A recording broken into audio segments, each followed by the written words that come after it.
প্রিয় ভাই বোনেরা, আমরা সামগ্রিকভাবে দেখেছি বাংলাদেশের জনসংখ্যা অর্ধেক জনসংখ্যা হচ্ছে নারী। এই নারীদেরকে যদি আমরা যতই পরিকল্পনা গ্রহণ করি না কেন, আমরা যদি আমাদের মা বোনদেরকে তাদেরকে রাজনৈতিক অধিকারের পাশাপাশি তাদেরকে যদি আমরা স্বাবলম্বীভাবে গড়ে তুলতে না পারি, অর্থনৈতিকভাবে স্বাবলম্বী করে গড়ে তুলতে না পারি, তাহলে আমরা কোনোই উন্নয়ন অগ্রযাত্রাকে আমরা সামনে এগিয়ে নিতে পারবো না।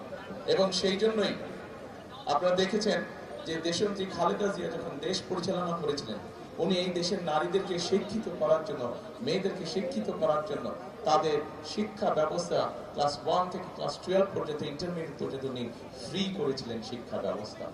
এবং তার কারণে আজকে সমগ্র বাংলাদেশে নারীদের শিক্ষার অনেক বৃদ্ধি পেয়েছে। এবং আমরা এখন পরবর্তী বিএনপি সরকার যে গঠিত হবে, আমরা সিদ্ধান্ত নিয়েছি যে এই যে লক্ষ কোটি নারী যে শিক্ষিত হয়েছে, এই নারীদের শিক্ষার আলো পৌঁছেছে, কিন্তু এখন তাদেরকে আমরা অর্থনৈতিকভাবে স্বাবলম্বী করে গড়ে তুলতে চাই। বিশেষ করে খেটে খাওয়া নারী, প্রান্তিক পরিবার যারা আছে, প্রান্তিক নারী যারা আছেন, সারা বাংলাদেশে খেটে খাওয়া যারা নারী আছে, তাদেরকে আমরা স্বাবলম্বী করে গড়ে তুলতে চাই। এবং এ কারণেই আমরা সিদ্ধান্ত গ্রহণ করেছি যে আমরা বিএনপি সরকার গঠন করলে ইনশাআল্লাহ পর্যায়ক্রমিকভাবে সমগ্র বাংলাদেশে আমরা গৃহিণী যারা আছেন, মা যারা আছেন, তাদের কাছে আমরা সরকারের পক্ষ থেকে একটি ফ্যামিলি কার্ড নামে একটি কার্ড পৌঁছে দিতে চাই। যেই কার্ডের মাধ্যমে প্রত্যেকটি মা, প্রত্যেকটি গৃহিণী সরকারের পক্ষ থেকে ন্যূনতম একটি সহযোগিতা পাবে, যার মাধ্যমে অর্থনৈতিক সহযোগিতা পাবে, যার মাধ্যমে ধীরে ধীরে সেই পরিবারটি, সেই মাটি, সেই গৃহিণীটি ধীরে ধীরে স্বাবলম্বী হয়ে গড়ে উঠবে।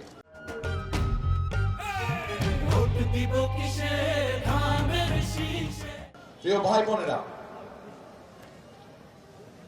একই সাথে বাংলাদেশে আমরা জানি কৃষি হচ্ছে প্রধান পেশা। বাংলাদেশের কোটি কোটি মানুষ কৃষি পেশার সাথে জড়িত এবং কোটি কোটি কৃষক আমাদের আছে। কৃষক যদি ভালো থাকে, বাংলাদেশের মানুষও ভালো থাকে। এবং সেই জন্যই এই কৃষকরা বিভিন্ন সময় বিভিন্ন কষ্টের মধ্যে দিয়ে তাদেরকে যেতে হয়। আমরা সেই জন্যই সিদ্ধান্ত গ্রহণ করেছি যে এই কৃষক ভাইদের পাশেও আমরা দাঁড়াবো।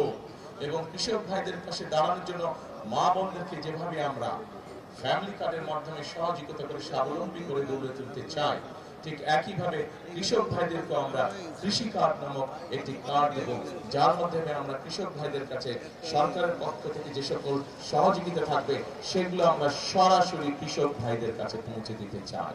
এবং এভাবে পর্যায়ক্রমিকভাবে বাংলাদেশের প্রান্তিক হোক, ক্ষুদ্র হোক, মাঝারি হোক, সকল ধরনের কৃষককে ধীরে ধীরে আমরা অর্থনৈতিকভাবে স্বাবলম্বী করে তুলতে চাই। প্রিয় ভাই বোনেরা, এই এলাকা সহ ঢাকায় 17 এলাকা সহ সমগ্র বাংলাদেশে আরেকটি বড় সমস্যা আছে। আমাদের তরুণ যুবক যারা আছে, তরুণ যুব সমাজের সদস্য যারা আছে, ছেলে হোক মেয়ে হোক, তাদের কাছে অধিকাংশের কাছে শিক্ষার আলো আছে, কিন্তু সমস্যা হচ্ছে অন্য জায়গায়। শুধু শিক্ষিত হলেই হচ্ছে না, তাদের কর্মসংস্থানের অভাব রয়ে গেছে। আমাদের বহু তরুণ যুব সমাজের বহু সদস্য আজও বেকার রয়ে গিয়েছে। এত বড় জনসংখ্যার একটি অংশকে যদি বেকার রেখে দেয়, আমরা বেকার থেকে যায়, তাহলে অবশ্যই আমরা দেশকে সামনের দিকে এগিয়ে নিয়ে যেতে পারবো না। এবং সে কারণে আমরা সিদ্ধান্ত গ্রহণ করেছি যে আমাদের যে তরুণ আছে, যুবক আছে, এদেরকে আমরা বিভিন্ন রকম প্রশিক্ষণ প্রদান করতে চাই। বিভিন্ন ভোকেশনাল ইনস্টিটিউট তৈরি করে, বিভিন্ন টেকনিক্যাল ইনস্টিটিউট তৈরি করে, আইটি সেক্টরে বিভিন্ন প্রশিক্ষণ দেওয়ার মাধ্যমে আমরা এই মানুষগুলোকে আমরা দক্ষ মানুষ হিসাবে গড়ে তুলতে চাই, যাতে করে দেশের ভিতরেই ব্যবসা বাণিজ্য হোক, দেশের ভিতরে চাকরি বাকরি হোক, অথবা বিদেশেও কর্মসংস্থানের ব্যবস্থা করে, যাতে তারা তাদের বেকারত্ব ঘোচাতে পারে। এবং একই সাথে প্রিয় ভাই বোনেরা, আমরা সিদ্ধান্ত গ্রহণ করেছি, আমরা দেখেছি আমাদের যে সকল ভাইরা বিদেশে চাকরি করতে যায়, যাবার আগে তাদেরকে অনেক সময় অর্থের সংকটে পড়তে হয়। এবং তখন তারা কি করে, স্বাভাবিকভাবে পৈতৃক জমি জমা যা থাকে বাধ্য হয়ে অনেকেই সেই জমি জমা বিক্রি করতে হয়। আমরা সিদ্ধান্ত গ্রহণ করছি, ইনশাআল্লাহ বিএনপি সরকার গঠন করলে এখন থেকে যারা বিদেশে যাবে তাদেরকে আমরা ক্ষুদ্র ব্যাংক ঋণের ব্যবস্থা করে দিব, যাতে সেই টাকা দিয়ে তারা বিদেশে যেতে পারে, পৈতৃক জমি জমা যেন তাদেরকে বিক্রি করতে না হয়। প্রিয় ভাই বোনেরা, আমাদের দেশে একটি বিশাল সমস্যা রয়ে গেছে। বাংলাদেশের মানুষের গ্রামে গঞ্জে যে মানুষগুলো থাকে, শহরেও বিভিন্ন প্রান্তিক মানুষ যারা আছেন, খেটে খাওয়া মানুষ যারা আছেন শহর অঞ্চলগুলোতে, এই মানুষগুলো চিকিৎসা সুবিধা থেকে বঞ্চিত।